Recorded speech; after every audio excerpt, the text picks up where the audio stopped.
YouTube, it's Kathy and welcome back to Vlogmas. Today I want to talk about audiobooks. The library at which I work has multiple branches and I work at several of those branches. Often this means that I am traveling on at least 2 buses to get to my location so I can work, and then again 2 buses back. This means that I have a lot of transit time and I need to fill it somehow. For a very long time this was filled by podcasts, and in fact this is still filled by podcasts sometimes because there's ones that I want to keep up to date with. If you'd like me to give you recommendations in a video, please let me know down below and I will make that happen. But since I've joined a few different book clubs and I've wanted to be able to make sure that I have the monthly book done before I discuss it or before the podcast that corresponds with it comes out, I've been finding myself relying on audiobooks to get through that process with some of them. Years ago, before I even knew what a podcast was, I did used to read on my bus ride to work. However, the bus driver that I always had would just chat incessantly with the person sitting in front of me, and this was a very small bus, so it's not like I could get away from their chatting, so eventually I just couldn't read on the bus anymore, and it actually made me pretty angry most of the time.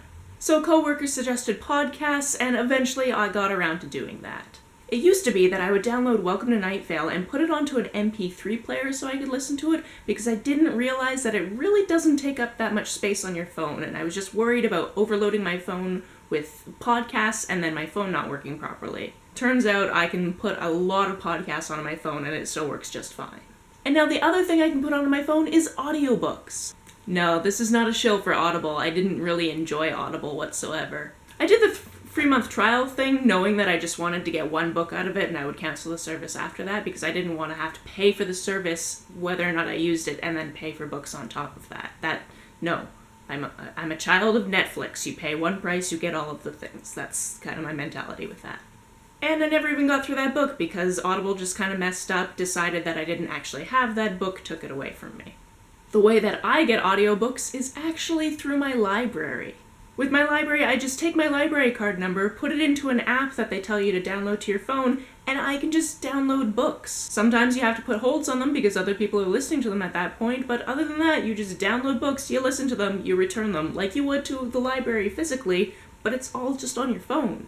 And it's great, because if I'm traveling, I can still get a book. The current literary themes that I've been going for with the books that I've currently listened to using this service are books about books, basically. I already talked about the first book I really enjoyed on this video I did for the NFI collab channel, but because of that book, I heard about another book within the book, and I had to download that book, and I just finished listening to that book yesterday, and let me tell you, the specific reason why I really wanted to talk about audiobooks is the way that I feel like the people that are around me when I'm listening to them must be getting an entertaining or worrying show.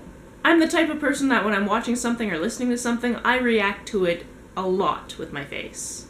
So for example, yesterday when I was listening to a part that I knew was going to be sad, I was definitely starting to have the kind of sad looking face. Nope, I'm about to go to this cafe, I need to get my coffee before I go to work, so I'm going to take out the headphones and I'm going to give myself a second to act like I'm not just about to listen to a cat being put down in a book. I knew it was coming. This was an actual cat and the cat died at least a decade ago, so it wasn't a spoiler. Just no. But that does not stop me from wholeheartedly caring about do we read more books. That cat seemed like he was amazing. And then of course on the flip side of that, if really happy things are happening, I get all happy and sometimes even the gleeful kind of teary thing. And who am I? This is not how I react to my regular life, but when somebody is telling me a story, yes I kind of do, and when I'm watching fiction, yes I kind of do, so yes, I guess I am this person, I just didn't realize it till now. The one thing about audiobooks and podcasts for that matter is that I need to be in transit or walking somewhere to be listening to them.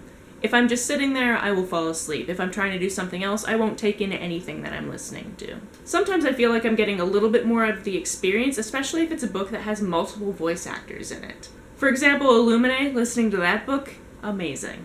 And of course, borrowing them from the library means that they're free. My favorite price. Do you listen to audiobooks? Let me know down in the comments below. On the way down in the comments, if you hit that subscribe button, that would be very nice of you. I will be back to talk to you tomorrow. Bye!